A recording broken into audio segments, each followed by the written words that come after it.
How's it going, guys?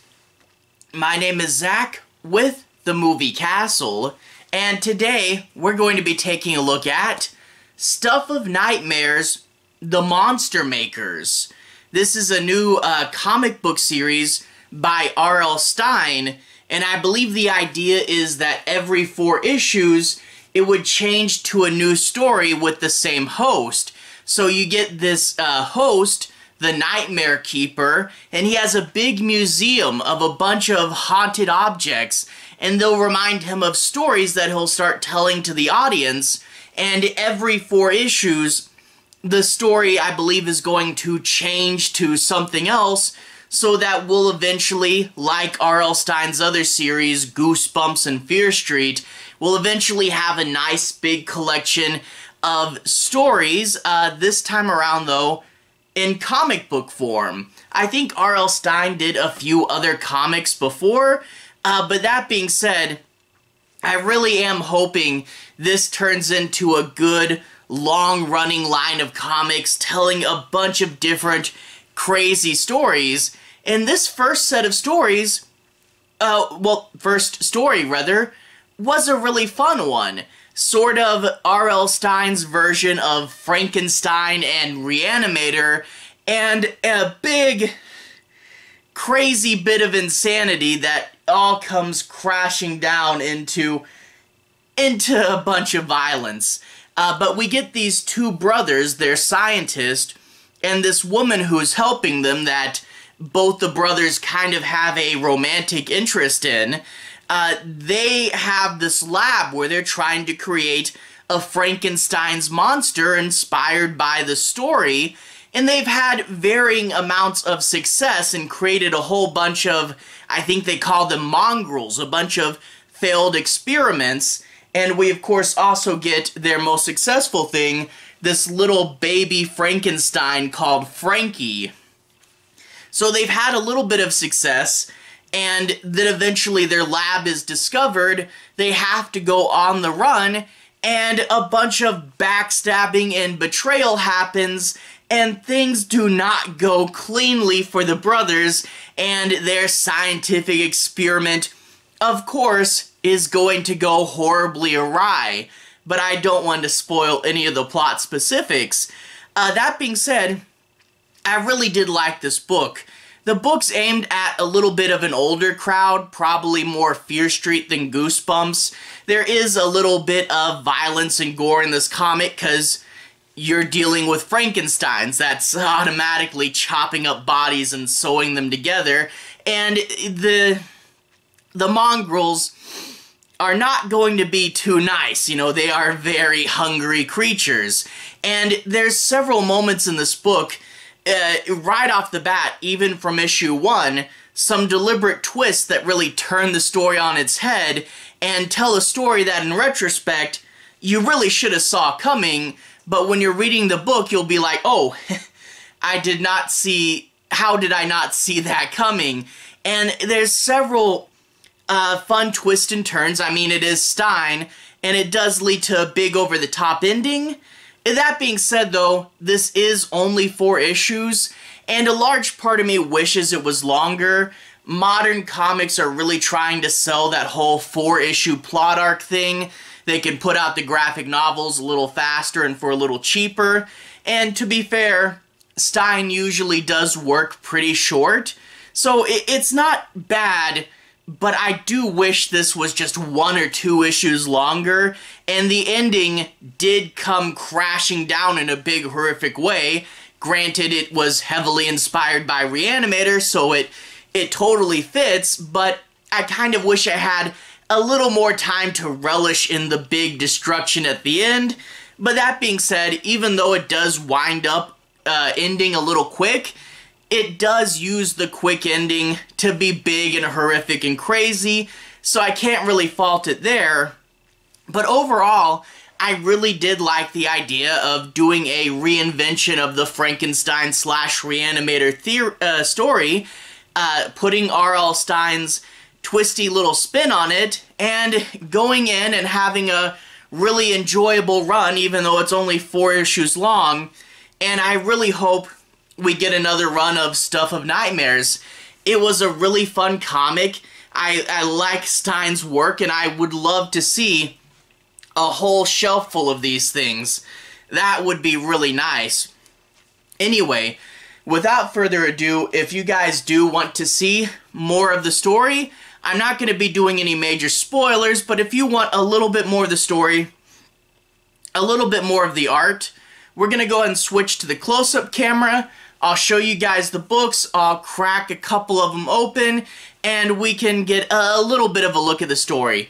Again, no major spoilers. I'll be trying to avoid all those twists. Anyway, without further ado, to the close-up camera. Alright, here we are inside the castle taking a look at Stuff of Nightmares number 1 through 4, the Monster Maker saga. And let's go ahead and bring the first issue up closer to the camera. We can see the credits across the top. The credits are also printed on the inside cover, created and written by R.L. Stine of Goosebumps and Fear Street fame. The Monster Makers, Part 1 of What Will Be 4, illustrated by A.L. Kaplan, and there's a bunch of the other credits, and a little section of the museum with the three-eyed skull, some books, and candles. The comic was put out by Boom Studios, and if we flip it to the back, all the backs of the books have this design here of this hand. The idea is that this is one of the artifacts in the Nightmare Keeper's Museum, and it's the hand of Steward, Lincoln's, the guy that bought Alaska, I believe. One of his artifacts that's going to remind him of the story, and even though the Nightmare Keeper will show you several artifacts that remind him of the story, the first one he shows you will be this back motif. It's the same, but this part down here changes. Frank Avila, who did the covers, 2022, and then the issue number 01, first printing and cover. But yeah, Francisco Francavilla, I believe he also did Night of the Ghoul, gives us these really striking front covers with bright blocks of color and bright blocks of darkness and some good horrific imagery. And plus, if you're wondering about the age rating, well, right there on the front cover, there's a guy getting its guts pulled out. We can see it's not incredibly graphic, but definitely not meant for the kids. And we get a bunch of these, yeah, I think they're called mongrels, the early failed experiments by the brother that run loose, and we get the Nightmare Creeper looking over them. The issue numbers here, I like this non-even circle, and let's go ahead and look at the other covers. This next one is a reference to the older comics that would have the featuring bubbles in the corner. I think Tales from the Crypt did this a lot. These are the Cameron brothers, Jordan and Isaac. Those are the mad scientist. Stella Gregory is the woman they have helping them out. She can get them, like, body parts and stuff. She has connections. And there's Frankie, who is a young Frankenstein creature. And you see the bottom, and Frankie, and he is on a dead guy's back and floating in the ocean. And there's the brothers' nice, creepy, old haunted house. Really, really cool. I also really like this next cover. Looking back on all these covers, I realize how much I like them. The brothers are getting ready for an experiment. Francavilla's signature is on this bottle of goo. Guy with no brain, and a guy they're trying to bring back to life. Classic Frankenstein stuff here. All these, you know, electric machinery and the chemistry stuff and the wires running up to the ceiling and that nice bolt of lightning giving him that backlight. These covers are really good. Francavilla is a really fun artist. But one of my favorites, man, look at this last one. Red, white, and black. The Nightmare Keeper and his manservant, and he's holding a brain just dripping with blood. The graveyard is so cool and iconic. You don't see the mongrels right away, but when you do, yeah, oh man. And then the house behind them. That's really cool. Anyway, the story. I'm going to go ahead and talk a little bit about the story and show you guys a little bit of the inner art. That's A.L. Kaplan, so it's a different artist than the covers, but it's a really cool story. I'll try to be avoiding any major spoilers. It'll be a little bit hard since there are several twists throughout this book, but I'll try to show you guys a little bit of what's happening without spoiling it. So mostly issue 1 with a little bit of issue 2. How about that? Anyway, we open up with the Nightmare Keeper, and he has what is called a cabinet of curiosities, but it's way bigger than a cabinet, and Guillermo del Toro would definitely tell a lot of people about the cabinet of curiosities this year as well. But anyway, he shows the artifact, the hand of William H. Stewart, who was Secretary of State under Lincoln, and he has it preserved in this glass jar. And he says, "Why, this reminds me of a story." Now, it is worth note, the hand of Stewart is not literally in the story, but it's a body part, and that's going to remind him of what's going on here. So anyway, we get this fun opening where there's this delivery guy who looks inside the building instead of just leaving the package on the porch because it looks like a business, and he sees something horrific, and that, of course, is going to cause him to get pulled in and scream and be never heard from again. Later on, we do get Stella there coming in, and she's supplied them with something because, yeah, she's their person that knows where to get stuff, their supplier, and she knows a guy that's going to get them all the nice, fresh guts that they need. Well, cut to these people on a beach here. It's a reporter and her boyfriend, and they're trying to just have a nice romantic night when they hear some screaming and go down to investigate. The building that they have here is relatively nondescript, and they think that they're going to be able to do their experiments in peace, but yeah, if you have a bunch of screaming, you're going to draw some attention.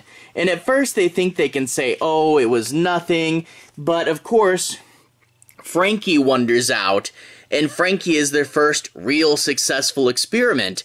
They're building a Frankenstein monster. They brought this kid back, but he keeps only saying, help me, and I think the idea is he died, I think he got hit by a car or something, I forget what, but that's one of the few things he remembers to say. He's kind of just trapped there, and for a large portion of the book, that's all he really knows how to say.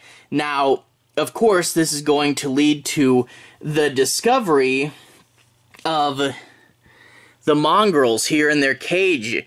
And yeah, this is all the brothers' failed experiments.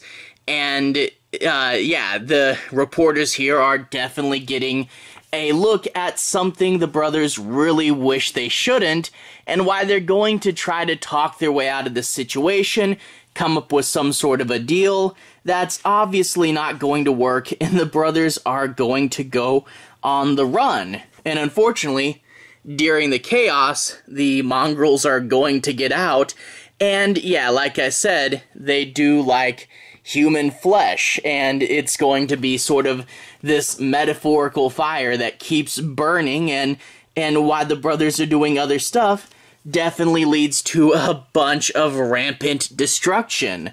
So there's a bit of a mystery. Who are the brothers? Where are they going? But they do manage to flee, and there is Stella there holding Frankie, who I do really like. We get this weird sort of really iconic little creature out of this story.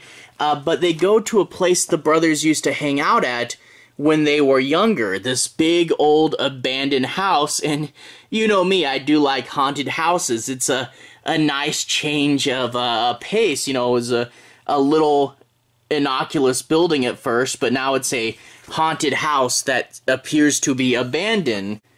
They do have their own Igor character who's been living in the house this whole time. Yeah, I don't really know where he came from, but yeah, he's there, and he's going to try to help them out on their experiments, and of course, everything is going to go crazy and wrong. It is a Frankenstein story. We do get scenes like here they are going to a local morgue to try to steal bodies, and of course running and hiding from the police. Meanwhile, the early creations are going to go nuts and attack random people on the countryside. And yeah, needless to say, it's a Frankenstein Reanimator style story. Things do not go according to plan. Massive, rampant destruction. It really is fun. I really do love the Reanimator movies. And Frankenstein, too. I love Frankenstein, but I do think this is more Reanimator. And just to see everything go unaccording to plan, big twists and turns, and you think, okay, maybe we've stabilized. No, things are gonna get worse. I do really like that crazy idea there. So overall, big fan of Stuff of Nightmares. It's got that R.L. Stine over-the-top and still quick burn feel to it. Really, really fun. And I hope we get another plot arc. I really hope we can get a whole shelf of this, just like the Goosebumps and Fear Street books. Fingers crossed here. And it is aimed at an older audience, which I do like too. Because, you know, Stine, he has a lot of stuff that's purely for the kids. And don't get me wrong, it is good that the kids get some fun, scary books, but I do, you know, as someone who is older myself, I do like Stine making stories that are targeted at a little older crowd without going too explicit, you know, other than gory Frankenstein stuff, which isn't really too bad. It doesn't go hard R or anything, you know? But anyway, to everyone who's watched so far, thank you for watching. To everyone who's liked and subscribed, thank you. You really are helping the channel out. I'll leave a relevant playlist on the bottom. This should be my R.L. Stine playlist, where you can see my reviews for the individual chapters if you want a more in-depth look. But you can also see my reviews for the Fear Street movies in there. Anyway, have a good day. I'll see you guys again very, very soon. R.L. Stine playlist on the bottom. Have a good day now.